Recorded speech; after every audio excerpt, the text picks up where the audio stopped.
जन्म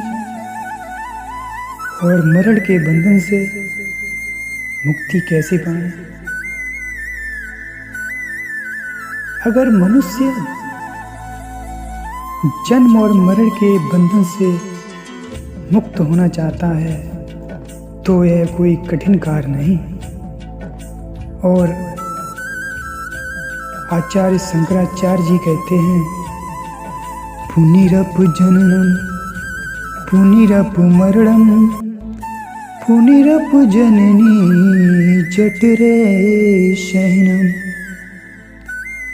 पुनिरपु जननम पुनिरपु मरणम पुनिरपु जननी जठरे शयनम।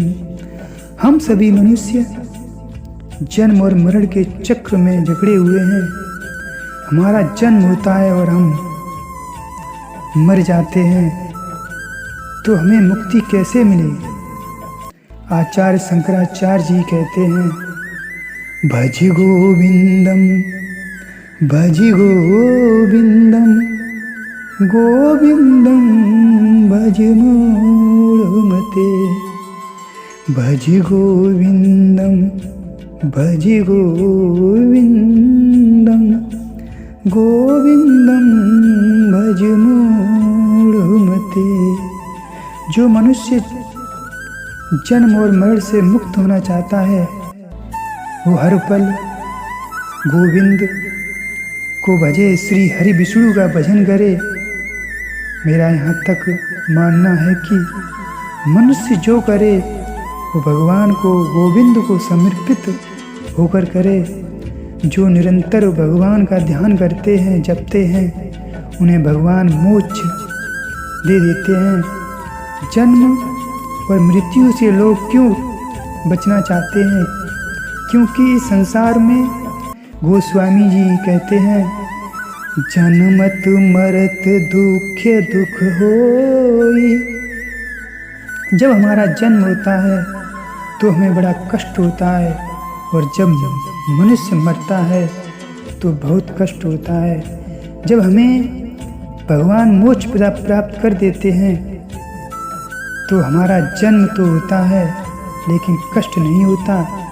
उसी प्रकार हमारी मृत्यु तो होती है पर हमें कष्ट नहीं होता। आपने सुना होगा, किसी के जन्म का पता नहीं चलता, इसी प्रकार किसी की मृत्यु का कष्ट नहीं होता, क्योंकि उसकी मृत्यु अकस्मात हो जाती है। यही जन्म और मरण से मुक्ति है, मोक्ष है। आप जन्म तो लें, अगर आप ही जन्म नहीं लेंगे तो कथा भागवत कीर्तन पुण्य का काम कौन करेगा? पर डर इस बात का है, कहीं मैं इन संसार के रिश्तों में उलझ न जाऊं, कहीं बच्चों में उलझ न जाऊं।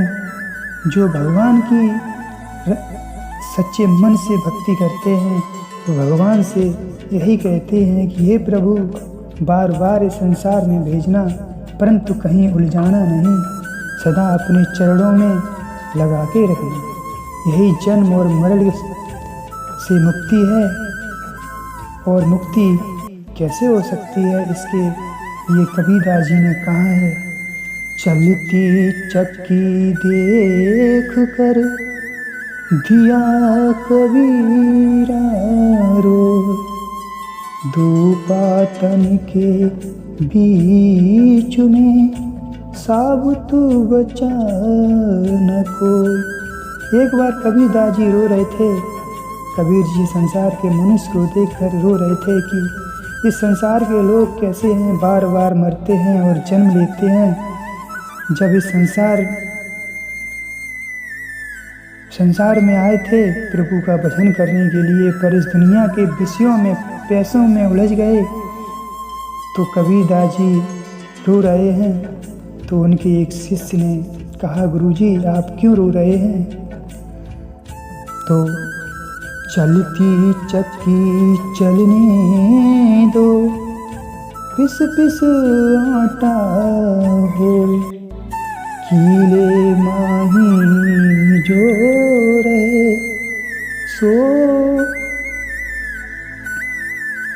काल ना बांका हो।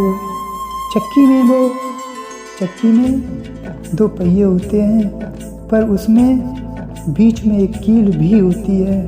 उस एक कील के पास जो दाना गिर जाता है तो चक्की कितनी भी चले फिर भी वो दाना नहीं पिसता। इसी प्रकार से जन्म और मरण से मुक्ति हो जाती है। जैसे मीराबाई एक मुक्त आत्मा थी। आप भी बार बार जन्म लीजिए, लेकिन भगवान के होकर, भगवान को समर्पित होकर भगवान आपको जन्म और मरण से, कष्टों से आपको मुक्त कर दे। यही मुक्ति है, यही मोक्ष है।